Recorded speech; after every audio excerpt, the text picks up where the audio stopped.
Hey, what up? It's Mike, and today we're going to talk about something stupid, or specifically stupid people on Twitter, because of course there are stupid people on Twitter. Where else would they be? So there's a couple of pilots that came out over the course of the past week. There was, what was it? Planetronika, which came out I think last Monday, and Gameoverse, which just came out like a couple of days ago. So like opposite ends of the week, like Monday, Friday. Kind of funny the timing there. And like these are two very different shows. Like I say that Planetronika is more, at least from what I can tell with the pilot, seems definitely more like a slice of life type of deal. Maybe that's just how the introductory episode is, because it's like just starting off with them like in the city playing some b-ball, just hanging out and whatever. Some wanty antics ensue, like it's an episode of regular show or some shit, and it seems alright. I kind of dig the vibes, I dig the aesthetics, kind of going for like a Y2K type of deal. That's kind of neat. While Gameoverse, apparently this was something that this YouTuber Rubber Ross wanted to do like for a long time. I'm not really like all that aware of the guy, but apparently he's pretty popular, and I mean it seems pretty good. It's being supported by Glitch. Seems like a pretty alright thing from what I've watched. Definitely going for a more serialized approach compared to Planetronika, with like a ongoing storyline and stuff. So lots of video game influences and inspirations. I definitely can see the connections with certain franchises and such in terms of inspiration for the characters and the designs. Like the way the world's game rules work are like legit. Like it feels like, yeah, they are in video game worlds. So definitely vibe with that. It's like looking at these two shows like back to back.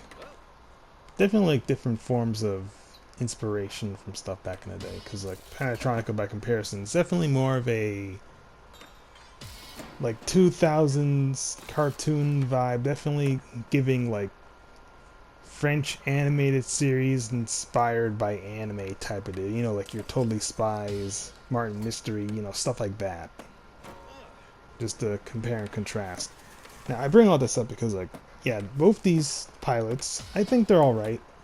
But then you go on Twitter, and of course people are being stupid about it because, oh no, there's conventionally attractive women in the lead roles. Because, I don't know, that's just a normal thing to do with, like, character design. Are people just not familiar with the concept of, like, making an appealing looking character? Like, are we just not familiar with the concept? Like, we don't need to be calling every goddamn attractive looking woman in a work of fiction freaking Gooner bait guys. I don't even know why we even call it Gooner bait. Like, remember back when the word goon actually meant like the villain's minions or some shit? Not like a chronic masturbator or someone who's just detrimentally horny. Like, what happened to that? Why are we using Gooner for that now? What happened with our lingo? I swear, this stuff never makes no goddamn sense to me. It's like, I just find it annoying because it's like, at first, because I guess Planetronica came out first, we started seeing like this whole discourse where Planetronica was getting criticism because, you know, the main character, Butterfly, you're getting a lot of ass shots, even though like she's fully clothed. Like, yeah, there's some suggestive poses, but it's not like actual lewd shit. She ain't butt ass naked, guys. Like, come the fuck on. I mean, heck, if anything, she's probably just doing all that stuff because she's playing b-ball with a guy she likes or something. I don't know. Point is, she's wearing perfectly normal clothes for someone who's just athletic and playing like sports in the city in the summertime. I've seen people wear more scantily clad stuff today in New York City. I swear to you. Like, some of y'all need to go outside for real. Like, be used to women wearing clothes that ain't like, I don't know, a freaking burqa or some shit. But goddamn. And it's kind of funny because like while this discourse is happening over Planetronika, Gameoverse is getting like a shit ton of fan art because Kit is just exploding with popularity. Like there's so much fan art of her, it's insane. And this is before the pilot for Gameoverse comes out, mind you. I think there was like a trailer that came out a few months earlier, but we aren't getting like nearly as much shots of her as like, you know, the proper pilot episode. So it's kind of just crazy like how much fan art there was coming out before the episode itself actually came out. By the time it did come out, it started exploding even more so. And there's even like a bit of a question at first, like, why is it that we're getting all this fan art? Some of it definitely on the not safe for work side, let's say, of Kit, while we have like Butterfly over here, and for some reason it seems more controversial for her character to kind of just embrace some suggestive themes in terms of how she's acting by comparison, like in the pilot.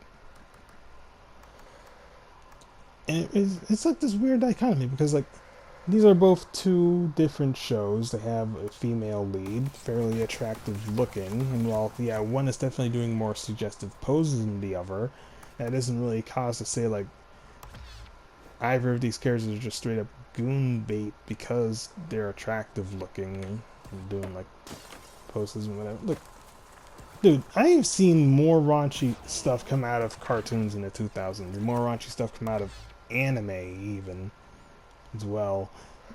I don't know, maybe people are just too dang soft these days, because like, bro, are we really like losing our shit over this girl in fully clothed and like a sleeveless top in, what's it, like this layer pants, because she got a booty? Like, really? And it's like, we weren't seeing this sort of complaints about Kit at first. So like this weird dichotomy where it's like, why are people complaining about Butterfly but Kit's perfectly fine?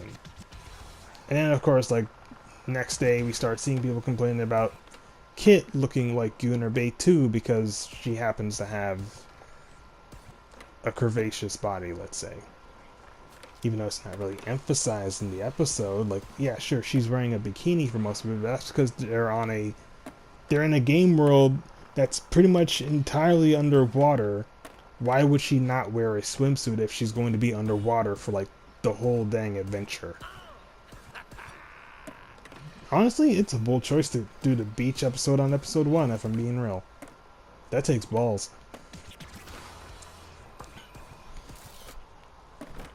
Better than just waiting until like near the end of the season to even bother trying. I mean, it's more like a tradition for a lot of anime to do that, but like, hey, episode 1, that's gutsy. I'll give them props for that. But even then, it's like, it's not like they're doing all these slow panning shots of just oogling the women in their bikinis or whatever. No, they were focusing on like doing plot shit, because like they're there to do something important. There's some serious shit going down. We're not like, this episode isn't like stopping to focus on her tits and ass. More like we're seeing this woman kind of reliving her freaking trauma from seeing her home world get blown to kingdom come, and it's like she's kind of trying to not let that happen again to another world with this dolphin guy who's just trying to like do his hero thing, and it's like she gotta stop him from doing the hero thing because for some reason when the hero beats the game, the world gets freaking deleted, and she's, you know, kind of stressed out about that. Maybe a bit too stressed out for us to be doing panning shots of her in a bikini, which the show doesn't do, but for some reason people are acting like it does and that it's a problem. Like, are y'all not watching the same show? Like, yeah, sure, she's wearing a swimsuit. She's in water for like most of the episode. That's just common sense. Like, are y'all not used to watching women in swimsuits do non-sexual or suggestive things? Y'all okay? Y'all need to go outside? Have you ever been to a beach before with women? Are y'all good? Like, goddamn. But yeah, this shit is just ridiculous. These weirdos on Twitter need to like calm the fuck down. Kind of have to wonder if like y'all are just detrimentally horny if y'all can't handle seeing a fully clothed woman like pose with her ass out sometimes, like to show off and like taunt people, or like a woman in a swimsuit just trying to do her freaking job. Like, y'all need to like go out more, or like, I don't know, touch grass or some shit. Goddamn. And you know what makes it funnier? The character designer for Kit, with her bikini and all that, is a woman who called out the person that was bitching about it on Twitter. You can't make this shit up. It's Bayonetta all over again, dude. Which is perfect considering this is a video game themed show. Holy shit. So yeah, that's just my 10 cents on the matter. Twitter people be stupid. We shouldn't be listening to them. Their opinions are freaking nonsense. This is the stuff that they're going to be making us think about. Oh no, this fictional Catwoman has big boobs, and this fictional redhead has a booty that she likes showing off. Like, and gotta be more important things for you to be like throwing a fit over. So you know what? Just out of spite, I decided, because I was deciding to like go through memory lane and replay Drawn to Life, I went and made the statue that you make in like one of the World 3 levels a sexy statue, because like, why the fuck not? I have free will. I can do what I want. Who's going to stop me? I can draw things. I have the skills. So I wasn't even planning on like drawing sexy stuff in that game, because I usually don't, but like this whole controversy with these two shows kind of just got me in a certain mood to just draw something with sex appeal, specifically just out of defiance for this sort of nonsense, calling anything with boobs larger than a B cup Gooner baby. In fact, you know what? I'm not going to stop there. I might draw more horny stuff in the future just to spite these kinds of people, because this whole thing is so dumb. The female body exists, guys. Freaking deal with it. You get somewhat body diversity, but at the end of the day, the female body has boobs and butts. It's going to exist regardless of size. Why are we making a fuss about this? It's a these are cartoon characters. They don't even have to look realistic in the first dang place. Like, what are we doing, people? So yeah, that's my 2 cents. I'ma head out, get some sleep. Later.